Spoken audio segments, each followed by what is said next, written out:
dear students, welcome to Ultravision Academy. I am Snehal Patel.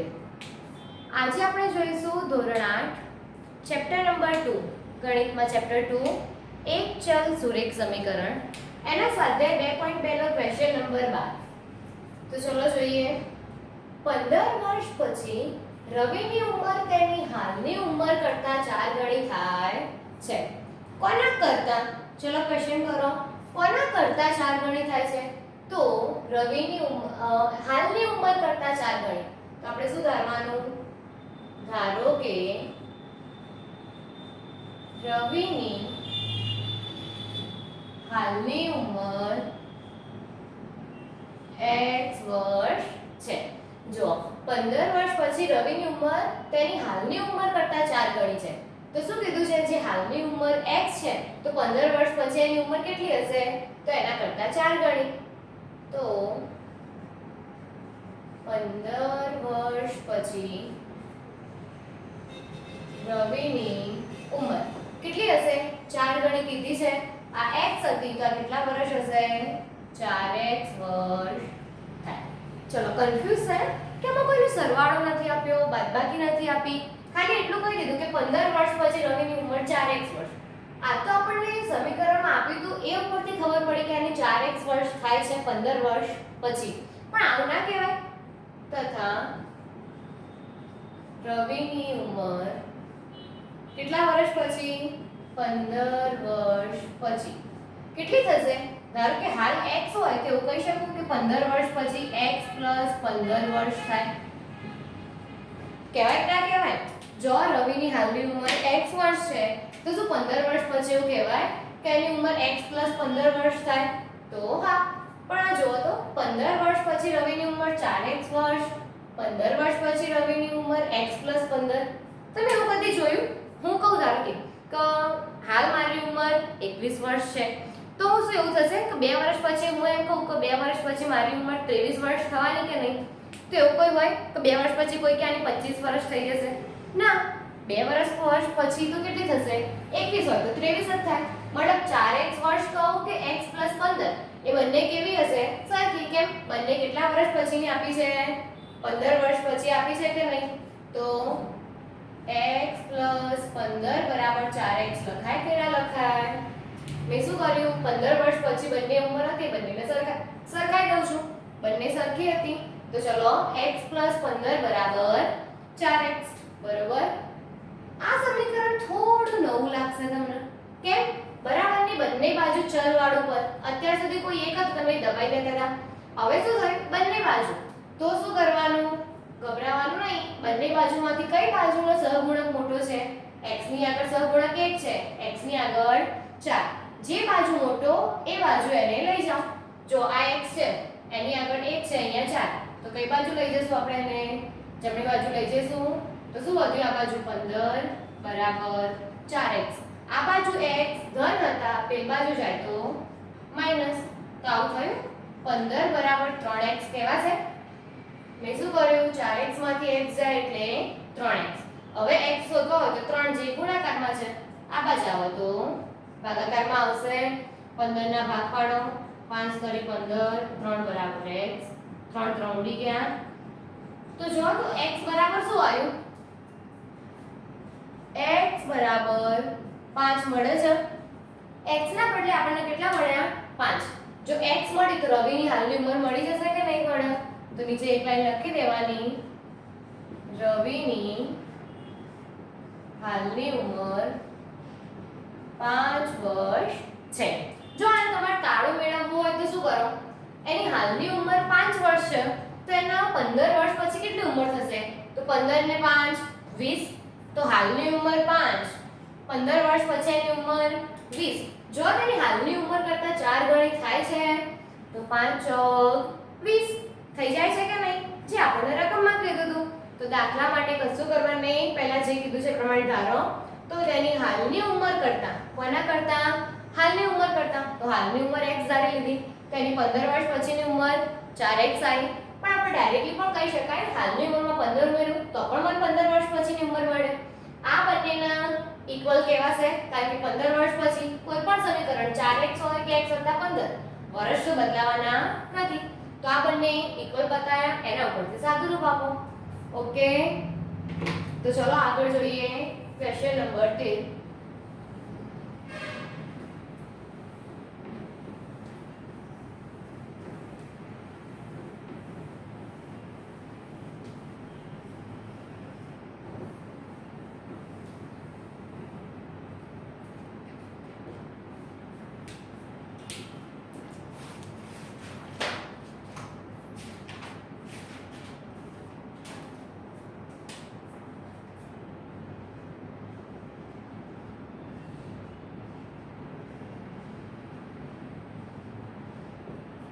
એક સમય સંખ્યાને 5/3 વડે ગુણી અને પરિણામમાં 2/3 ઉમેરતા આપણને -7/12 મળે તો તે સંખ્યા શોધો. આ આપણે ઘણા બધા ઉદાહરણ શીખી ગયા કે ના શીખી ગયા? તો જુઓ, કોઈ એક સમય સંખ્યા કીધું છે તો આપણને એક તો સંખ્યા શોધવાની કીધી, તો ડાયરેક્ટલી ખબર પડે છે કે આપણે એક સંખ્યા ધારવી પડશે. ધારો કે કોઈ એક સંખ્યા x છે. હવે આગળ રકમમાં જુઓ, એક સમય સંખ્યાને 5/3 વડે ગુણવાનું કીધું છે, તો આપણે શું કરીશું? તેને 5/3 વડે ગુણતા આપણી સંખ્યા હતી x, એને મેં ગુણ્યા 5/3 જોડે.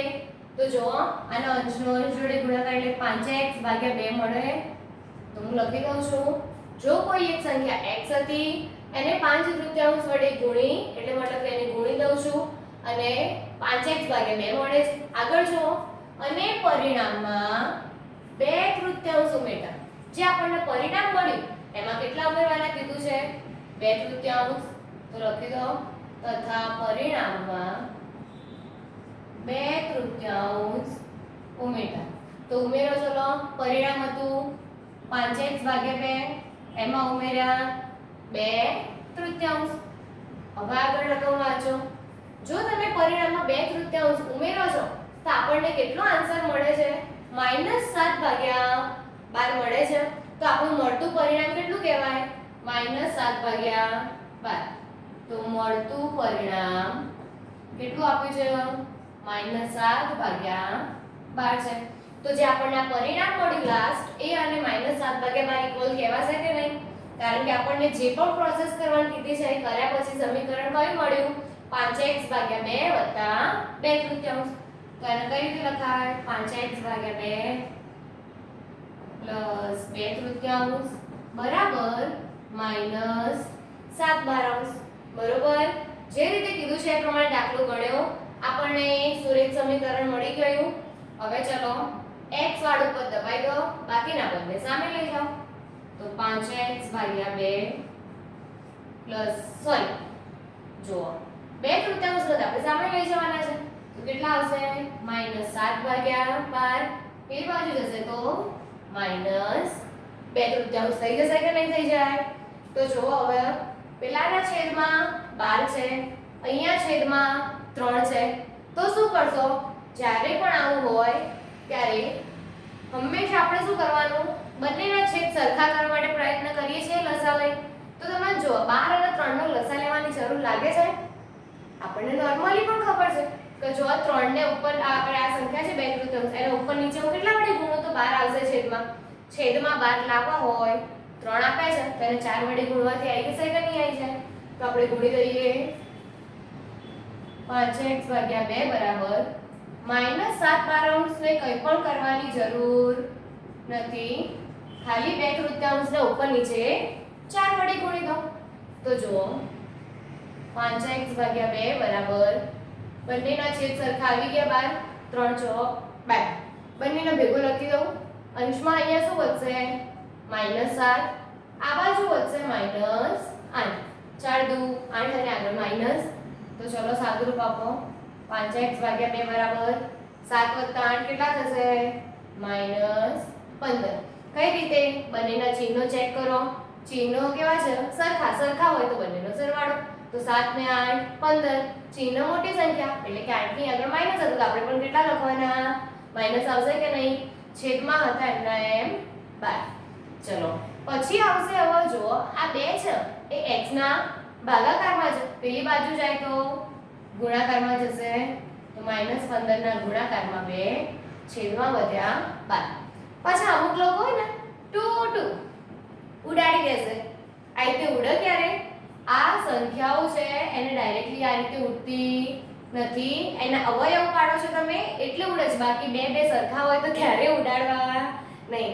ઘણા વિદ્યાર્થી આવું કરતા હોય છે પણ ધ્યાન રાખો બેટા એ રીતે ઉડતા નથી. આગળ જો x ના ગુણાકારમાં 5 છે તો પેલી બાજુ જાય તો ક્યાં જશે? ભાગાકારમાં જશે. તો -15 × 2 / 12 અને આ 5 ભાગાકારમાં આ એટલે લખાઈ ગયા. કોઈ કહેશે કે ચલો આપણે આવું કેમ કર્યું? ગુણાકાર કેમ નથી કરતા? ઉડતું હોય ઉડાડ્યું કેમ નહીં? તો હંમેશા જ્યારે પણ સાદુરૂપ આપો છો ત્યારે શું કરવાનું? પહેલા લખી દો પછી એના અવયવ પાડશું અને ડાયરેક્ટલી ઉડાડી દઈશું. તમે અહીંયા ગુણાકાર કરી દેશો પાછો ભાગાકાર પણ કરવો પડશે. એના કરતા આપણે જુઓ અવયવ પાડીને ઉડાડી દઈએ. 15 ના બદલે 5 તરી 15 ગુણ્યા 2 ના અવયવ પડે નહીં. હવે 12 છે તો 6 દુ 12 અને 6 ના પણ અવયવ 2 તરી 6 એટલે 2 તરી 6 6 દુ 12. ચલો 12 ના અવયવ લખાઈ ગયા ગુણ્યા 5 કમ્પ્લીટ. હવે ઉડાડો 5 5 પછી 3 3 અને 2 શું વધ્યું? અંશમાં કશું ના હોય તો એને શું કહેવાય? 1 અને છેદમાં 2. પણ આગળ માઈનસ હતું કે નહીં? અને માઈનસ કેટલી વખત છે? એક જ. મતલબ કે માઈનસ રહેશે. એકી સંખ્યામાં હોય તો રહે, બેકી સંખ્યામાં હોય તો રહેશે નહીં. તો ચલો x બરાબર કેટલું આવી ગયું? -1/3. આપણે લખી દેવાનું માગેલ સંખ્યા કેટલી છે? x બરાબર -1/3 છે.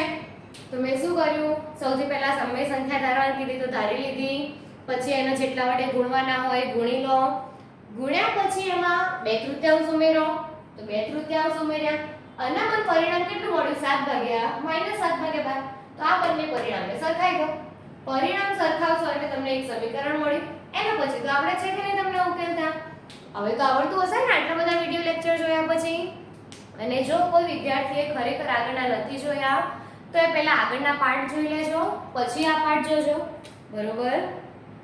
તો ચલો આગળનો જોઈએ ક્વેશ્ચન નંબર 14.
ચલો ક્વેશ્ચન નંબર 14 સ્વાધ્યાય 2.2 ના છે.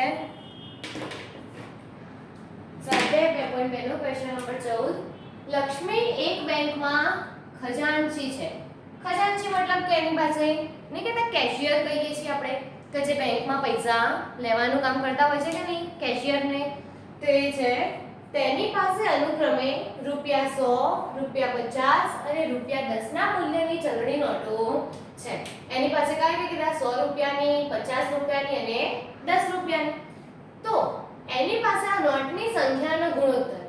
તો હવે તમને એટલો તો ખ્યાલ આવી ગયો હશે કે ગુણોત્તર આપ્યો હોય એ દાખલો એકદમ સરળ. કેમ?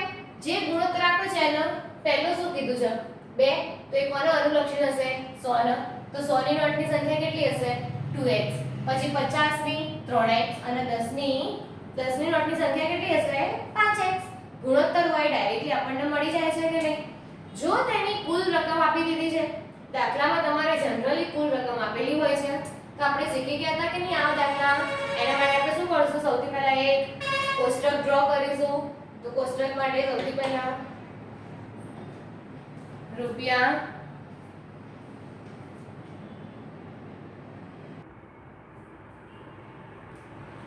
ચલો શું કરીશું, સૌથી પહેલા રૂપિયા, પછી નોટ હોય તો નોટની સંખ્યા, સિક્કા હોય તો સિક્કાની સંખ્યા, એના પછી આવશે એનું મૂલ્ય. ઓકે, આપણી જોડે કઈ કઈ નોટ છે, તો સૌથી પહેલી રૂપિયા 100ની, પછી 50 રૂપિયા અને ત્રીજી 10 રૂપિયા. બરોબર. તો 100 રૂપિયાની નોટની સંખ્યા કેટલી છે, એનું મૂલ્ય શું થશે એ આપણે કરવું પડશે કે નહીં. તો ચલો હું એક કોષ્ટક ડ્રો કરી દઉં છું અને લાસ્ટમાં આવશે કુલ. બરોબર.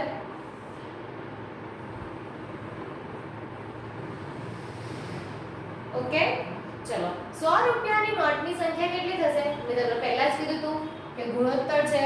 તો ગુણોત્તર ઉપરથી સૌથી પહેલો શબ્દ કયો છે, મતલબ 100 રૂપિયા.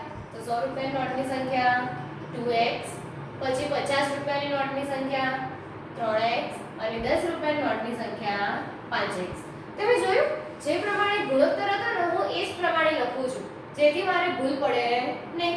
તમે પણ આવું જ કરવાનું. શું કરવાનું, 100, 50 ને 10 છે એમાં જે પ્રમાણે આપી છે એ પ્રમાણે લખો તો ભૂલ ઓછી પડશે.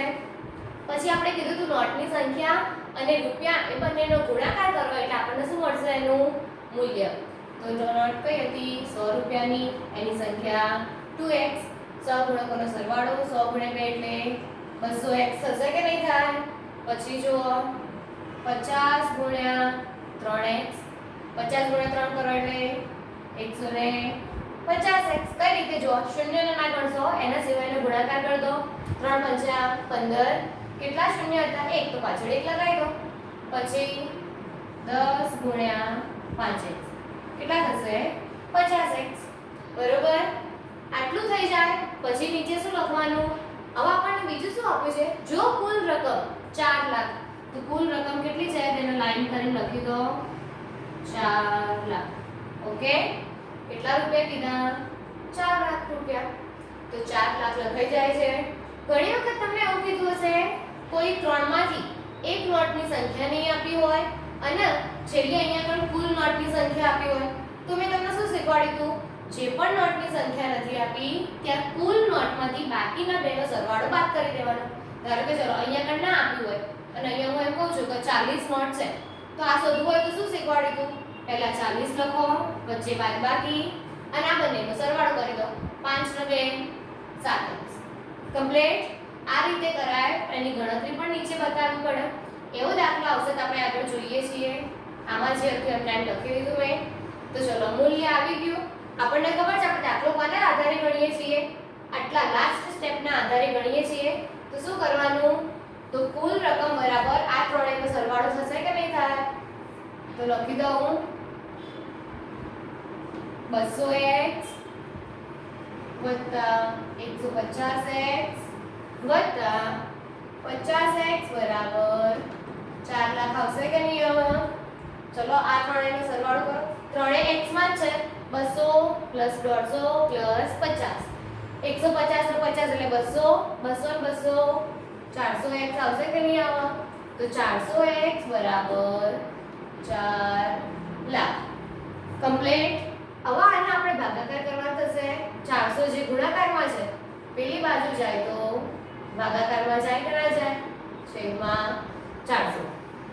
તમને ખબર છે લાસ્ટમાં જે શૂન્ય હોય તો ઉડી જ જશે. ચલો બંને બાજુથી હું બે શૂન્ય ઉડાડી દઉં. કમ્પ્લીટ. તો શું વધ્યું? x બરાબર 4000 ભાગ્યા 4. ડાયરેક્ટલી ખબર પડે તો 4000 ભાગ્યા 4 એટલે તો કેટલો આવે? x બરાબર 1000 આવશે. એવું ના ખબર પડે તો આને આ રીતે લખાય 4 ગુણ્યા 1000 ભાગ્યા 4. 4 ઉડી જશે, વધ્યા એટલા 1000. બરોબર? ખ્યાલ આવે છે કે નહીં? જો ના ખ્યાલ આવે તો પહેલી રીતે બાજુમાં સાદુરૂપ આપી દેવાનું. મને x ની કિંમત મળી ગઈ 1000. x મળ્યા પછી આપણને દરેકની ચલણી નોટોની મૂલ્ય મળી જશે કે નહીં સંખ્યાની? તો જુઓ સૌથી પહેલા રૂપિયા 100 ની નોટની સંખ્યા. રૂપિયા 100 ની નોટની સંખ્યા કેટલી છે? જુઓ તો 2x. તો કેટલા આવશે? 2 ગુણ્યા x ના બદલે 1000 એટલે કે 2000. કમ્પ્લીટ. તો 100 રૂપિયાની નોટની સંખ્યા કેટલી મળી ગઈ? 2000. એટલે કે લક્ષ્મી પાસે 100 રૂપિયાની કેટલી નોટો છે? 2000 નોટો. પછી રૂપિયા 50 ની નોટની સંખ્યા. 50 રૂપિયાની નોટની સંખ્યા કેટલી આવશે? તો 3x. તો x કેટલા છે? 1000 એટલે કે 3 ગુણ્યા 1000 બરાબર 3000. ખ્યાલ આવે છે કે નહીં? રૂપિયા 100 ની નોટની સંખ્યા એટલે 2x હતી, એમાં x ની કિંમત મૂકો. પછી 50 ની. હવે 10 રૂપિયાની નોટની સંખ્યા.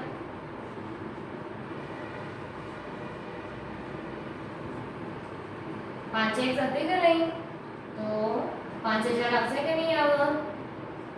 તો લક્ષ્મી પાસેની આપણને જે પણ નોટની સંખ્યાઓ પૂછી હતી એ આવી ગઈ. એના માટે સૌથી પહેલા કોષ્ટક એકદમ સરળ દાખલા છે, પણ જો તમે આના સિવાયની કોઈ રીતે ગણવા જાઓ છો તો તમને ખબર પડશે કે ભારે પડશે. આપણે એક આ કોષ્ટક ડ્રો કરો, કોષ્ટક પરથી દાખલો ડાયરેક્ટલી. કશું ભારે છે નહીં. બસ એના માટેની આ ટ્રીક આપણને આવડતી હોવી જોઈએ. કોષ્ટક ડ્રો કરો, એના ઉપરથી આન્સર આવી જશે. બરોબર?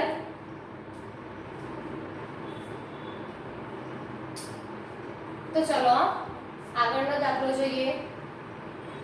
Question number 15.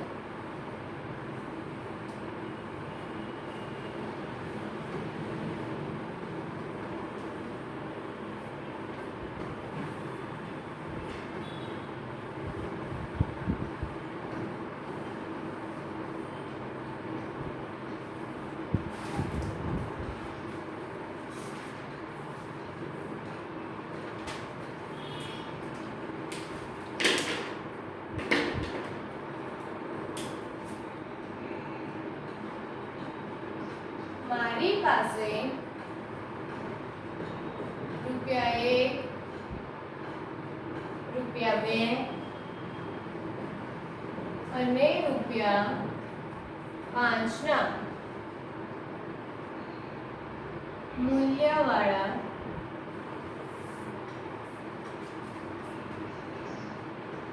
કુલ રૂપિયા 300 ના સિક્કા છે. રૂપિયા 2 ના સિક્કાની સંખ્યા રૂપિયા 5 ના સિક્કાની સંખ્યા કરતા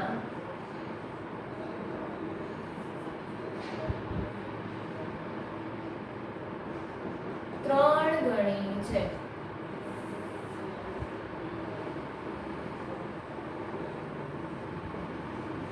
જો સિક્કાની કુલ સંખ્યા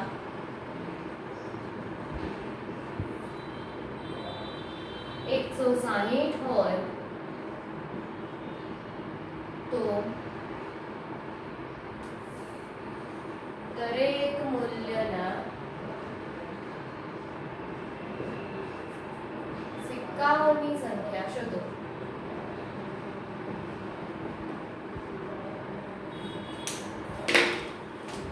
ચલો શું કીધું છે? મારી પાસે 1 રૂપિયા, 2 રૂપિયા અને 5 રૂપિયાના કેટલા સિક્કા છે? તો આપણને સિક્કાઓની સંખ્યા આપી છે એનું કુલ મૂલ્ય આપ્યું છે તો આપણે શું કરશું સૌથી પહેલા કોષ્ટક ડ્રો કરી લઈએ તો ચાલો કરીએ સૌથી પહેલું રૂપિયા પછી સિક્કાની સંખ્યા એના પછી આવશે એનું મૂલ્ય બરોબર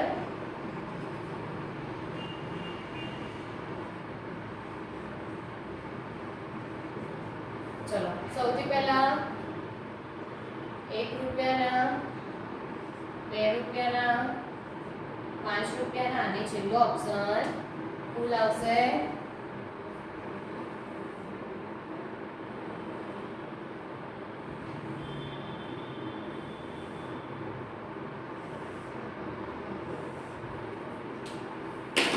चलो 1 રૂપિયાના સિક્કાની સંખ્યા 2 રૂપિયાના સિક્કાની સંખ્યા અને 5 રૂપિયાના સિક્કાની સંખ્યા શોધવી પડશે કે નહીં એના માટે રકમ વાંચો તો શું કીધું છે 5 રૂપિયા મૂલ્યવાળા કુલ રૂપિયા કેટલાના સિક્કા છે 300 ના તો સૌથી પહેલા જે ખબર પડે છે લખી દઉં છું કુલ મૂલ્ય કેટલું છે 300 રૂપિયા છે કે નહીં તો 300 રૂપિયા લખી દો હવે આગળ જુઓ રૂપિયા 2 ના સિક્કાની સંખ્યા રૂપિયા 5 ના સિક્કાની સંખ્યા કરતા 3 ગણી કોના કરતા 3 ગણી તો રૂપિયા 5 ના સિક્કાની તો 5 રૂપિયાના સિક્કાની સંખ્યાને કેટલી ધારવી પડે આપણે x ધારો પછી ઉપર શું કીધું છે તો રૂપિયા 2 ના સિક્કાની સંખ્યા કેટલી થઈ જશે એના કરતા 3 ગણી એટલે કે 3x હવે જો તો 1 રૂપિયાના સિક્કાની સંખ્યા આપી છે આપણને ખબર છે આ કોષ્ટક પૂરું હશે તો આનું કોષ્ટક મળશે પણ જો આ કોષ્ટક નહીં હોય આપણી જોડે તો બાજુનું કોષ્ટક આપણને મળે નહીં તો એમ એટલે મારે શોધવું પડશે કે નહીં 1 રૂપિયાના સિક્કાની સંખ્યા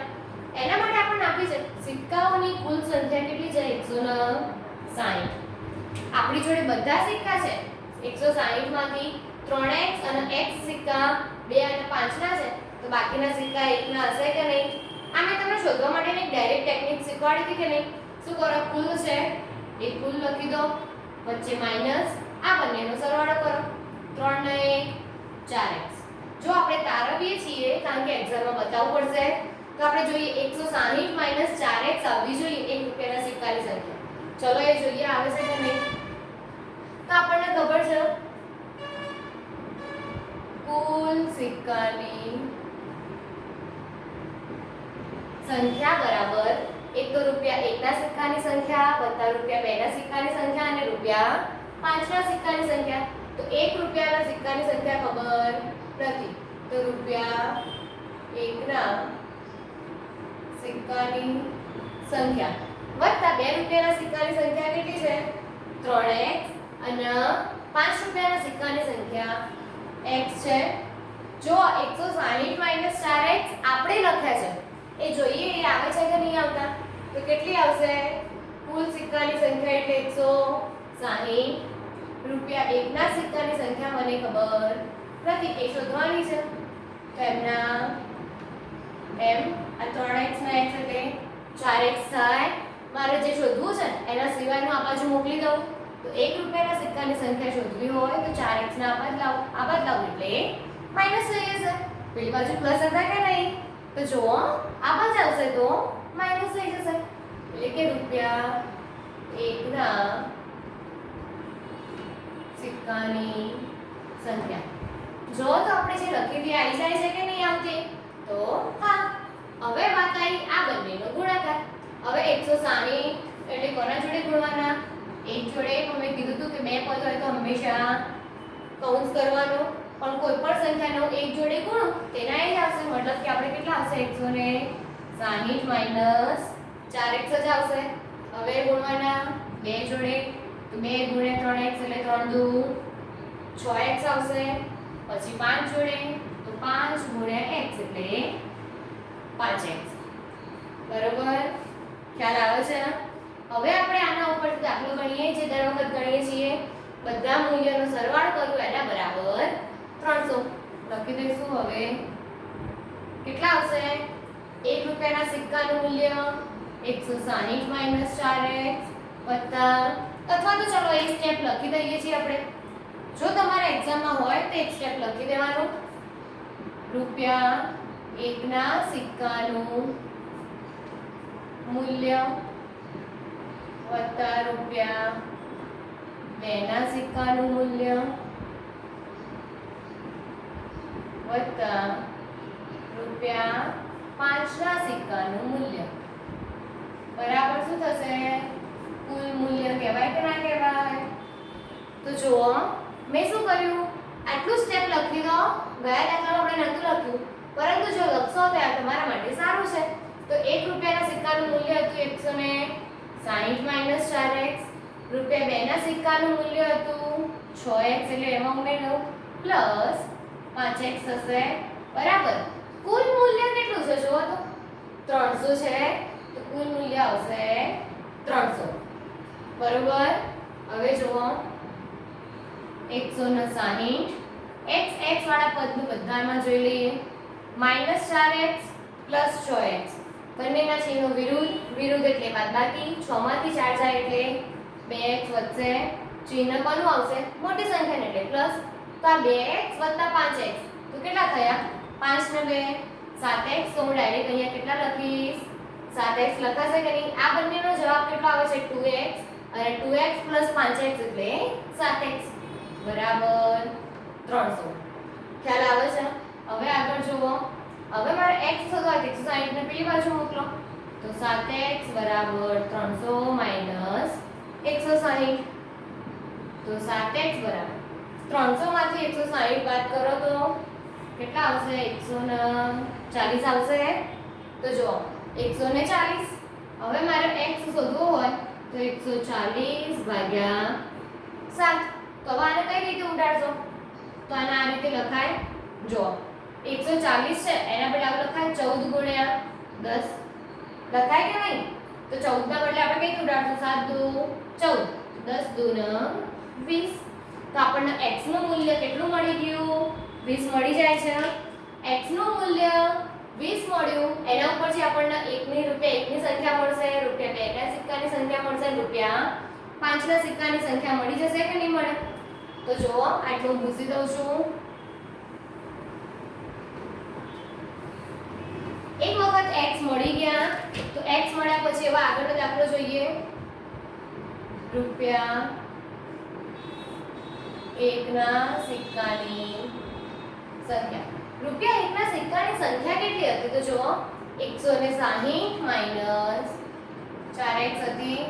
x ના બદલે કેટલા લખવાના? આપણો આન્સર 20 આવ્યો તો x ના બદલે 20. 4 ગુણ્યા 20 મેં તમને કીધું તું ગમે ત્યારે ગુણાકાર હોય ત્યારે કૌંસ કરતા રહો. તો કેટલા આયા? 160 માઈનસ 20 ચોક 80 આવશે. 160 માંથી 80 જાય એટલે 80. ઓકે. તો 1 રૂપિયાના સિક્કાની સંખ્યા 80 થઈ ગઈ. પછી રૂપિયા 2 ના સિક્કાની સંખ્યા. 2 રૂપિયાના સિક્કાની સંખ્યા કેટલી હતી? 6x હતી. તો 6 ગુણ્યા 20 એટલે કે આવશે 120 બરોબર. 2 ના સિક્કાની સંખ્યા સોરી 3 છે, મિસ્ટેક થઈ જઈ. 1 મિનિટ જોઈ લઈએ. કેટલી છે? 3x છે. આપણે ભૂલ કરી હતી. તો ચલો 3 ગુણ્યા 20 2 કરી 60 થઈ જશે. 20 કરી 60. હવે આવશે રૂપિયા 5 ના સિક્કાની સંખ્યા.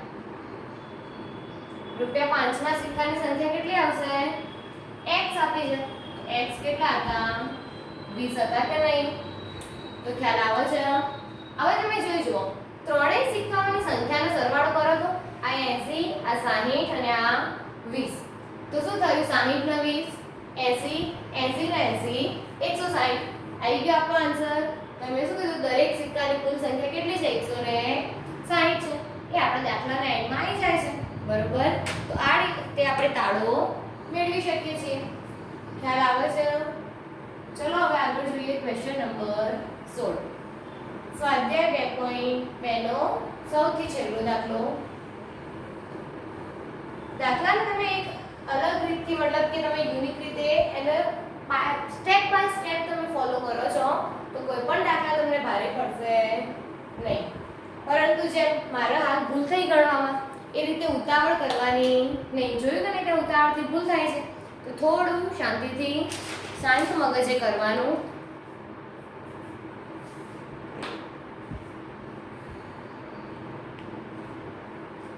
આગળ જોઈએ આપણે ક્વેશ્ચન નંબર 16.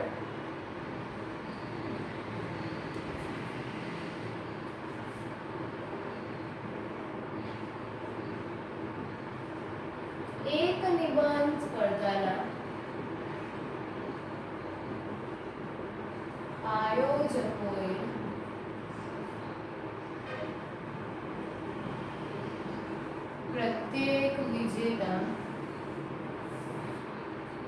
પ્રત્યેક વિજેતાને ₹100 પુરસ્કાર તથા વિજય ન થનારને ₹25 પુરસ્કાર આપવાનું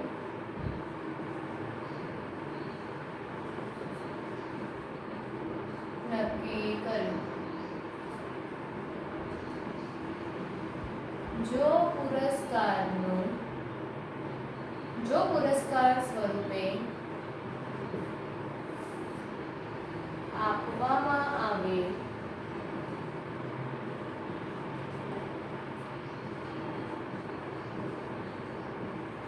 કુલ રકમ ₹3000 હોય તો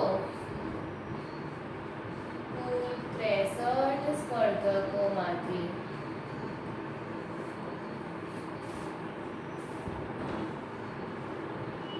વિજેતા થનાર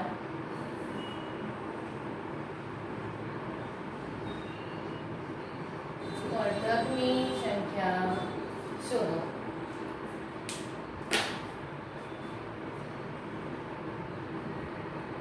તો જુઓ, દાખલામાં આપણને શું કીધું છે? એક નિબંધ સ્પર્ધાના આયોજકોએ પ્રત્યેક વિજેતાને ₹100 પુરસ્કાર તથા વિજય ન થનારને ₹25 પુરસ્કાર. જે મતલબ કે સ્પર્ધકો કુલ કેટલા છે? 63. ચલો માની લો 63 માંથી અમુક છે એ વિજય થાય છે કે જેમને નિબંધ સ્પર્ધામાં વિજય ઘોષિત કર્યા છે. તો જે વિજય છે એમને ₹100 આપવાના, અને જે આપણે કહીએ છીએ કે જેમનો વિજય થયો નથી તો વિજય ન થનારને ₹25. એમને પણ ₹25 આપવા છે, પેલા એમને ₹100 છે. તો અને પછી પુરસ્કાર સ્વરૂપેની કુલ રકમ કેટલી છે? 3000 છે અને સ્પર્ધકો છે 63. તો હવે આપણે શોધવાનું શું કીધું છે કે વિજય થનાર સ્પર્ધકની સંખ્યા શોધો. ચલો હું એમ કહું છું કે આપણે 10 સ્પર્ધકો છે. કેટલા સ્પર્ધકો કહું છું? 10 જ. 10 સ્પર્ધકોમાંથી જો 7 સ્પર્ધક વિજય થયા હોય તો બાકીના કેટલા હશે? ચલો, સ્પર્ધકોની સંખ્યા 10 છે. 10 માંથી જો 7 સ્પર્ધકો વિજયી થયા હોય, 7 કેવા છે? વિજયી થયેલ. તો વિજયી ન થયેલ સ્પર્ધકની સંખ્યા કેટલી હશે? જો તો કુલ છે 10, એમાંથી 7 સ્પર્ધકો વિજયી છે. તો જે વિજય પામે નથી, મતલબ કે આપણે કહીએ છીએ જે હારી ગયા છે, એવા કેટલા હશે? 3 હશે. કઈ રીતે ખબર પડી કે આ 7 ને 3 10 કુલ સ્પર્ધકો થઈ ગયા? એવું કોઈ હોય કે કોઈ હાર્યું પણ ના હોય ને જીત્યું ના હોય? તો શું છે? કાં તો જીતો અથવા તો હારો. તો જે જીત્યા છે એવા 7 હોય તો હારેલા કેટલા હશે? 3 હોય. પણ આ 3 ના આવું ના કહેવાય કે કુલ સ્પર્ધકમાંથી જીતેલા સ્પર્ધકની સંખ્યા બાદ કરો. 10 માંથી 7 બાદ કરો તો મને 3 મળી જશે કે નહીં મળે? જો જીતી ગયેલ સ્પર્ધકો 7 હોય તો હારી ગયેલ સ્પર્ધકો કેટલા થશે? કુલ સ્પર્ધકમાંથી જીતેલ સ્પર્ધકોની સંખ્યાને હું બાદ કરું તો એ હારી ગયેલ થશે કે નહીં થાય? તો આવું જ આપણા એ દાખલામાં થશે. જો મારે શોધવાનું છે વિજય થયેલ, હું ધારી લઉં છું. ધારો કે વિજયી થયેલ સ્પર્ધકની સંખ્યા x છે. મતલબ કે કુલ 63 છે, એમાંથી x લોકો, મતલબ કોઈ સંખ્યા છે મને ખબર નથી, તો x સ્પર્ધકો કેવા છે? જીતી ગયા છે. તો આગળ જુઓ તો વિજય ન થયેલ કેટલા હશે? તો એને માટે આપણે જોડે કુલ સ્પર્ધક હોવા જોઈએ. તો કુલ સ્પર્ધક કેટલા છે? 63. તો એ લખી દઉં તથા કુલ સ્પર્ધક 63 છે. બરોબર. કુલ સ્પર્ધકો કેટલા છે? 63. આગળ જુઓ તો વિજય ન થયેલ હોય એમાં કેટલા હશે? તો વિજય ન થયેલ સ્પર્ધકની સંખ્યા કેટલી હશે? મેં તમને હમણાં સમજાવ્યું હતું કે કુલ સ્પર્ધકમાંથી તમે વિજય થયેલ સ્પર્ધકની સંખ્યા બાદ કરો છો તો આપણને હારી ગયેલા એટલે કે વિજય ન પામ્યા હોય એવા સ્પર્ધક મળશે. તો કુલ હતા 63. એને હવે હું અહીંથી કેટલા બાદ કરું? x. જે વિજય થયા તો વિજય થયેલી સંખ્યા કેટલી હતી? x. તો 63 માંથી x બાદ કરું તો વિજય ન થયેલની સ્પર્ધકની સંખ્યા મળી ગઈ. ખ્યાલ આવે છે કે નહીં? હવે વાત આવે છે એમને ઇનામ કેટલું મળ્યું. જો વિજય થયેલ છે એમને મળતી કુલ રકમ કેટલી હશે? તો નવું તીર મારી લખો વિજય થયેલ સ્પર્ધકોને મળતી કુલ રકમ અથવા તો વિજય પામેલા સ્પર્ધકમાં વહેંચાતી કુલ રકમ એવું લખી શકું. શું લખું છું? વિજેતા સ્પર્ધકને વહેંચાતી કુલ રકમ લખાય કે ના લખાય? તો જે વિજેતા થયા છે ધારો કે 7 જણ વિજેતા થયા હશે એમને કુલ કેટલી રકમ મળી હશે? એક જણ જીતે છે તેને 100 રૂપિયા. તો 7 જણ જીતે તેને કેટલી થશે? તો 7 ગુણ્યા 100.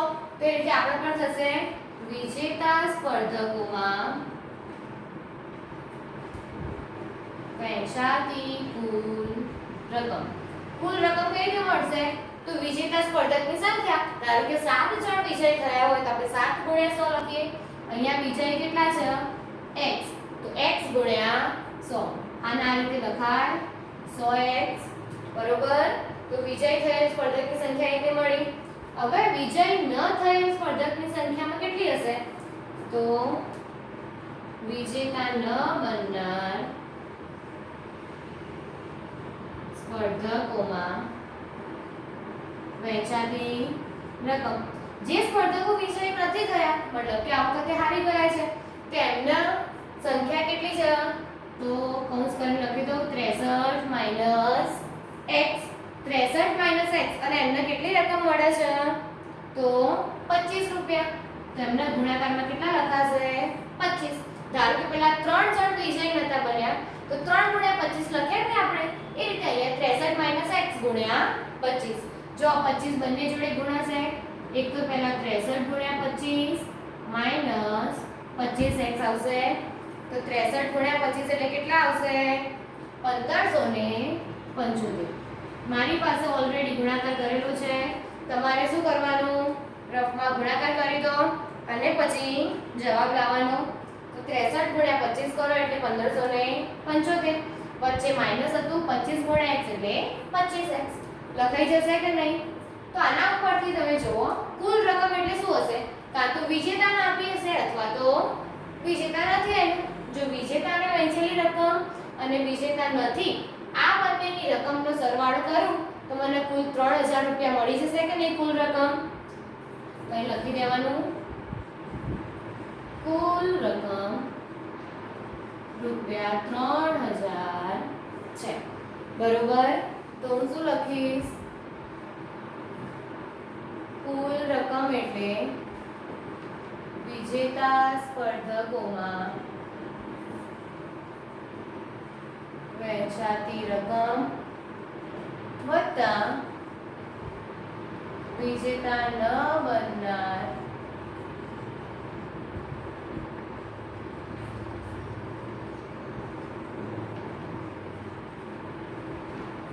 કહેવાય કે નહીં? કુલ રકમ કેટલી હશે? જે વિજેતા હશે એમને 100 રૂપિયા લેખે પૈસા આપ્યા હશે. વિજેતા નથી એમને 25 રૂપિયા લેખે પુરસ્કાર મળ્યો. તો આ બંનેનો સરવાળો કરું છું રકમનો એટલે મને કુલ કેટલી મળશે? 3000 મળશે. તો વિજેતા સ્પર્ધકમાં કેટલી રકમ વહેંચાય છે? તો 100x પ્લસ વિજેતા નથી એમાં 1575 - 25x. બરોબર કે નહીં? તો ચલો x વાળા પદનો સરવાળો થશે તો જો અહીં 3000 એમના એમ આ 100x માઈનસ 25x 100 માંથી 25 જાય એટલે 75 આવશે. તો 75x પ્લસ 1500 ને 75 એ જે હતા એમના એમ રાખું છું.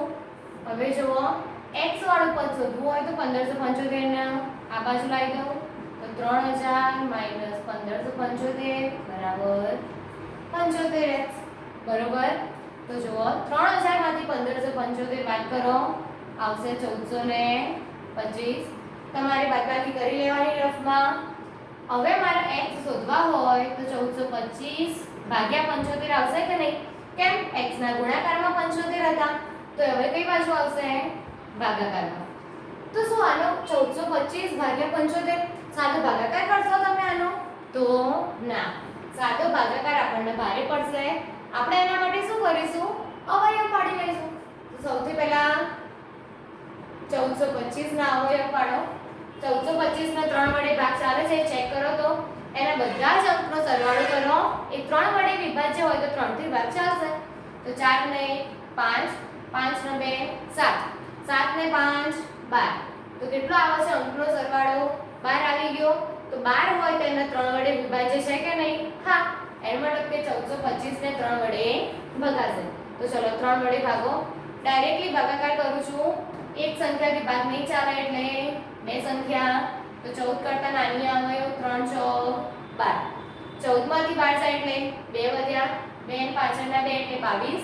3 નો કયો ભાગ ચાલશે 22 તો 3 સિત્તા 21. આગળ 22 માંથી 21 જાય એટલે 1 એટલે 15 વધશે એટલે 3 પંચા 15. તમને ડાયરેક્ટ ના આવડે તો તમે સાદો ભાગાકાર કરી લેજો. પછી હવે 3 વડે ભાગ ચાલો જોવો તો 7 ના 4 11 11 ના 5 16. તો ના, 3 વડે ભાગ ચાલશે નહીં. તો 3 વડે ભાગ નહીં ચાલે તો કેટલા વડે ચલાવીશું? 5 વડે ભાગ ચલાવીશું. તો 9 પંચા 45 એટલે 2 વધ્યા. 9 5 નવા 45 થઈ જશે. ફરી સોરી 1 મિનિટ શું કર્યું કે 47 હતા એટલે 9 પંચા 45 2 વધ્યા 2 એટલે 25 પાયો પાયો 25. હવે ફરી 95 ને 5 વડે તો ઘડિયા આવડે છે કે નહીં આપણને? 19 પંચા 95. 19 ના આગળ ભાગ ના પડે એટલે 19 એટલે 19 લખી દેવાના બરોબર. તો 1425 ના બદલે શું લખાય? 3 ગુણ્યા 5 ગુણ્યા 5 ગુણ્યા 19. હવે છેદમાં આવશે 75. તો 75 ના પડે એ જગ્યાએ અવયવ પાડી દો. 75 ને 3 વડે ભાગ ચાલશે તો હા 25 સરી 75 અને એના પણ અવયવ પડશે પાયો પાયો 25. તો ચલો 75 ના બદલે 3 ગુણ્યા 5 ગુણ્યા 5 બરાબર x. તો જો બાકીનું જે ઉડતું હોય એ સરખું સરખું ઉડાડી દઉં તો મને x કેટલા મળે છે? x બરાબર 19. તો આપણને x શું હતું? વિજેતા થનારની સંખ્યા હતી કે નહીં? તો આપણને એ જ પૂછ્યું હતું કે વિજેતા થનારની સંખ્યા કેટલી થશે? વિજેતા થનારની સંખ્યા x બરાબર 19 છે. મેં શું કર્યું? પહેલા વિજેતા થનાર સ્પર્ધકની સંખ્યા શોધી લીધી. x કુલ હતા 63. તો વિજેતા ન થનાર કેટલા હોય? કુલમાંથી વિજેતા થયેલા બાદ કરો એટલે મળી જાય. તો એ શોધ્યું. પછી વિજેતા સ્પર્ધકોમાં કેટલી રકમ આપી અને હારી ગયેલા કે વિજેતા નથી એમનામાં કેટલી રકમ આપી એ શોધવા માટે શું કર્યું? વિજેતા સ્પર્ધક હોય તો એની સંખ્યા ગુણ્યા એમની રકમ. વિજેતા નથી તો એમની સંખ્યા ગુણ્યા એમની રકમ. જુદી જુદી છે કે વિજય હોય તો 100 વડે ગુણો, હારી ગયા હોય તો 25 વડે. આ બંનેના કુલ રકમ તરીકે કહેવાય. તો 3000 બરાબર સરખાઈ દીધું. પછી સમીકરણનો ઉકેલ મેળવી